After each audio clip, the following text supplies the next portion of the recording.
From the rough streets of Brooklyn to the glittering lights of Hollywood, Chris Rock built an empire out of laughter. But behind every joke was a scar. The man who made the world laugh was quietly fighting battles no one saw. Behind the fame, the awards, and the standing ovations was a story soaked in pain, loss, and redemption. And now, at 60, the truth is undeniable. The tragedy of Chris Rock is beyond heartbreaking. This is not just the story of a comedian. It's the story of a man who turned pain into power. Chris Rock was born on February 7, 1965, in Andrews, South Carolina, the eldest of 7 children. When he was still a baby, his parents, Julius and Rosalie Rock, left the red dust of the South behind and moved north to Brooklyn, New York, chasing the promise of a better life. But that promise was cruel.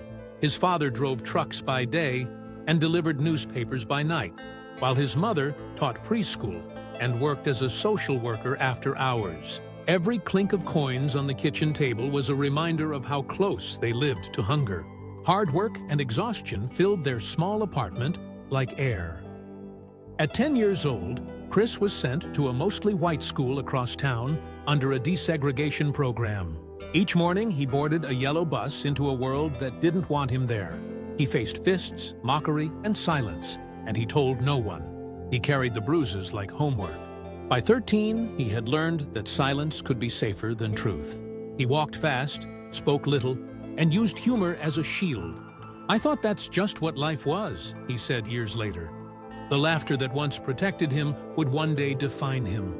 By 18, Chris Rock was sweeping floors, flipping burgers, and sneaking into comedy clubs like Catch a Rising Star, standing outside just to hear the sound of laughter through the walls. Sometimes he performed in smoky basements where the pay was a drink, and humiliation was free. He bombed more times than he could count, but he never stopped showing up. "I told jokes to keep from crying," he once said. "I wasn't trying to be funny, I was trying to stay alive." Then, in 1986, fate walked into a small New York club. Eddie Murphy, already a god of comedy, saw something in the skinny kid on stage. Not polish, but fire. He brought him onto the set of Beverly Hills Cop 2. The role was small, the opportunity enormous. For the first time, Chris Rock felt that maybe the world was beginning to listen. By 1990, Saturday Night Live opened its doors. The boy who once bombed in basements was now performing live before millions. But the pressure was brutal. "You either kill or you die," he later said. The writer's room was a battlefield of genius and panic, and survival meant being louder, faster, funnier.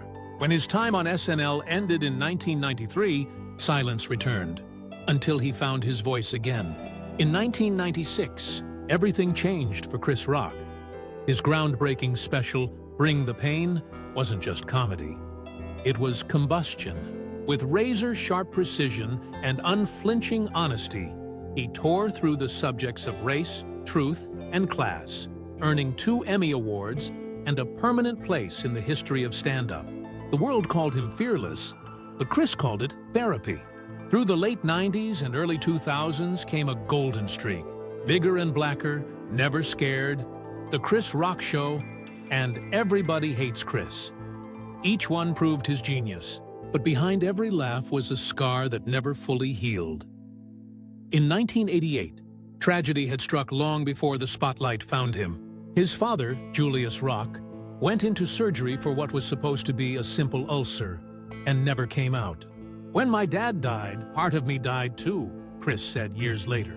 Years later, another devastating call came. His half-brother Charles, proud, private, and quiet, lost his battle with alcoholism. No headlines, no cameras, just heartbreak.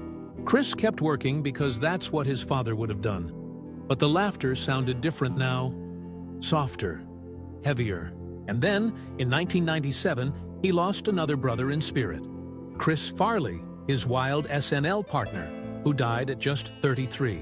A decade later, Bernie Mac, his mentor and comedy brother, passed away too. Each loss carved him deeper, but it also made his comedy more human. No longer just jokes, but truth, born from pain. But fame has gravity. The tours grew longer, the applause louder, and the nights away more frequent. What once was laughter slowly turned into silence. He later admitted, "I wasn't a good husband. That's nobody's fault but mine." He'd mistaken attention for connection. Therapy helped him face the flaws he'd hidden behind jokes. But by 2016, after nearly 20 years of marriage, it was over. There were no shouting matches or scandals, just two people choosing grace. They remained neighbors, co-parents, and friends. Chris stayed present. School pickups, recitals, late-night calls. Being a father, he said, isn't about weekends. It's about showing up. And he did. Through therapy and reflection, he learned that even when love ends, responsibility doesn't. His comedy softened, his perspective deepened, and the man once defined by outrage began to understand grace. Then came the night the world will never forget. March 27, 2022, the night of the Academy Awards. The Dolby Theater shimmered in gold, filled with laughter and applause. On stage stood Chris Rock, confident, sharp, in his element. Then came one joke, one line, one moment that changed everything. Will Smith rose from his seat, walked toward the stage, and struck Chris across the face. The sound cracked through the air, louder than laughter, sharper than applause. A sound that silenced the world. The cameras kept rolling. Millions watched as the man who built his life on control stood still, stunned but composed. He didn't fight back. He didn't curse. He didn't fall. He did what he'd done all his life. He stayed calm. It wasn't weakness, it was grace. Later he said, "You don't fight fire with fire. You wait until the smoke clears, then you rebuild." For a year, he said nothing. No interviews, no statements, no revenge. Then came 2023, and with it, his live Netflix special Selective Outrage. It wasn't anger, it was art. He turned humiliation into humor, pain into poetry, and silence into strength. The audience didn't just laugh, they listened. Because the joke wasn't on Will Smith, it was on pain itself. Today, Chris Rock stands not as a wounded man, but as a wiser one. He's seen the best and worst of fame, the cheers, the slaps, the silences. He's learned that success doesn't protect you from heartbreak. It just makes the fall louder. But through it all, he found what he once lost: peace. At 60, he lives quietly in Alpine, New Jersey, in a 10,000-square-foot home filled with family photos and laughter.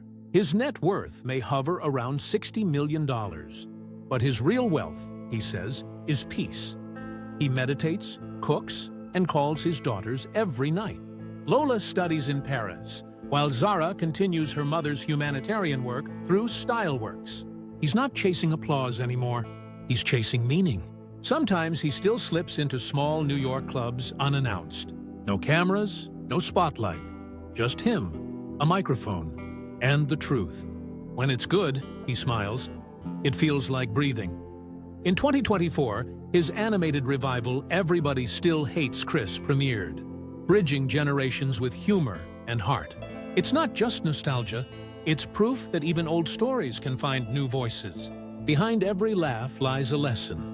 That pain, when faced with courage, can become art. He's still creating, still learning, still brave enough to be honest. You don't retire from truth, he said. You just find new ways to tell it. He's lost a father, a brother, friends, and love.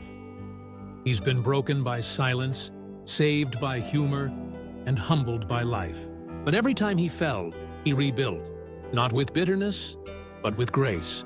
Because greatness isn't about never breaking, it's about rebuilding with love. His laughter has changed. It's softer now, wiser, touched by peace. Chris Rock is no longer the man who defined comedy through outrage. He's the man who redefined it through compassion. When the lights fade and the audience drifts away, there's still a quiet home in New Jersey, where two voices softly call out, "Dad." And in that sound, laughter lives again, gentler, deeper, eternal. If Chris Rock's story touched your heart, don't forget to like, share, and subscribe for more powerful untold stories of legends who turned pain into purpose and heartbreak into hope. Because true greatness never fades. It evolves. Thanks for watching.